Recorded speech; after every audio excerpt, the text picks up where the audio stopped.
Dr. Quinton? Yes, this is Detective D. Deer. Yes, could you tell me where you were the night Gurn Blanston was murdered? I see. Could someone testify for you? Shame. Well, where were you yesterday when the Masochistic Ferret file was stolen? Drunk? Well, could someone testify for you? Shame. Bet this is the strangest case you've ever encountered. Don't be so sure. I've seen things. What have you seen exactly? It was a long time ago. My brother John and I decided we were going to explore the world. We hopped aboard an exploration ship and traveled across the Pacific.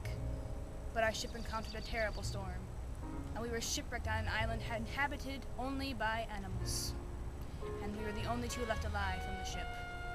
John was a biologist, so he decided to study these animals and attempt to create a serum that would allow them to speak human tongue. But something went wrong in the experiment, and he died in the inferno. Fortunately, I was able to escape the island by lassoing 2 sea turtles and riding on their backs until I reached civilization. After that, I went to the police academy and worked my way up to the rank of detective. And I cried. What went wrong with the experiment? He didn't convert using the correct units in his stoichiometry. Huh. By the way, while you were monologuing, we got a call from Officer Jolly. It seems they identified the owner of the trench coat. It belongs to Professor Jim Quinton. Interesting. So Gurn Blanston is hired by the police to catch the Masochistic Ferret. He gets close to finding out who the ferret is, and so the ferret kills him in order to keep him silent. The ferret file goes missing, and Professor Jim Quinton has no alibi for either the murder or the robbery. Sounds about right. I know exactly who murdered Gurn Blanston. The butler. What? Yes, I'm sure it was the butler. It's always the butler. I've arrested more butlers than I can count. Gerard is on my list. But there is no butler. And that's what makes him the most cunning butler of all. Oh, for God's sake, all the evidence points to Quinton. But that's where you're wrong, Dr. G. Whiz. Oh, look, if it's not the Masochistic Ferret himself. I am not the Masochistic Ferret, and I have proof. That's the file that was stolen from Gurn Blanston's office. That proves your guilt! Yes, I stole a file, but it was only to avenge my friend. I don't follow. Who cares? Let's call Officer Jolly and bring him the ferret. Wait just one moment. I can prove it. Just give me 5 seconds. How? Well, for one thing, there's a picture of the Masochistic Ferret right in this here file. Oh, well, let's see it.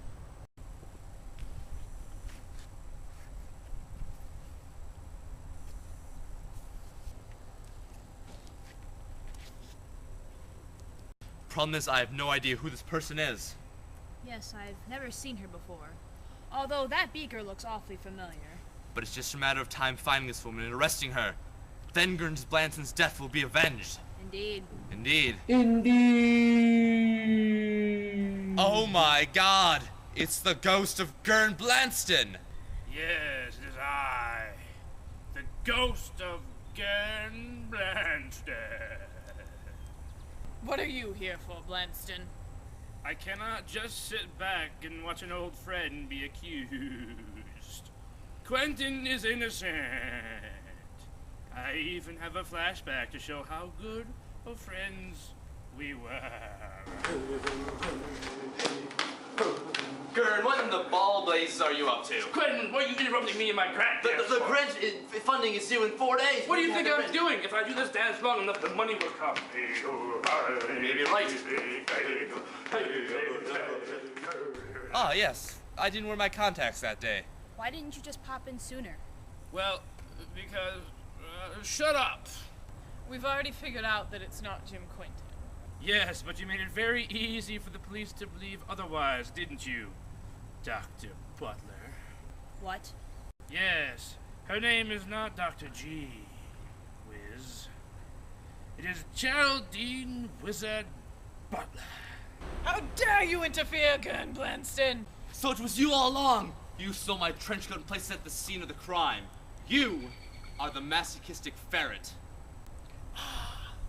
So you've caught me, Dr. Quinton. Gasp. Care to share your story with us, Ms. Ferret? Certainly.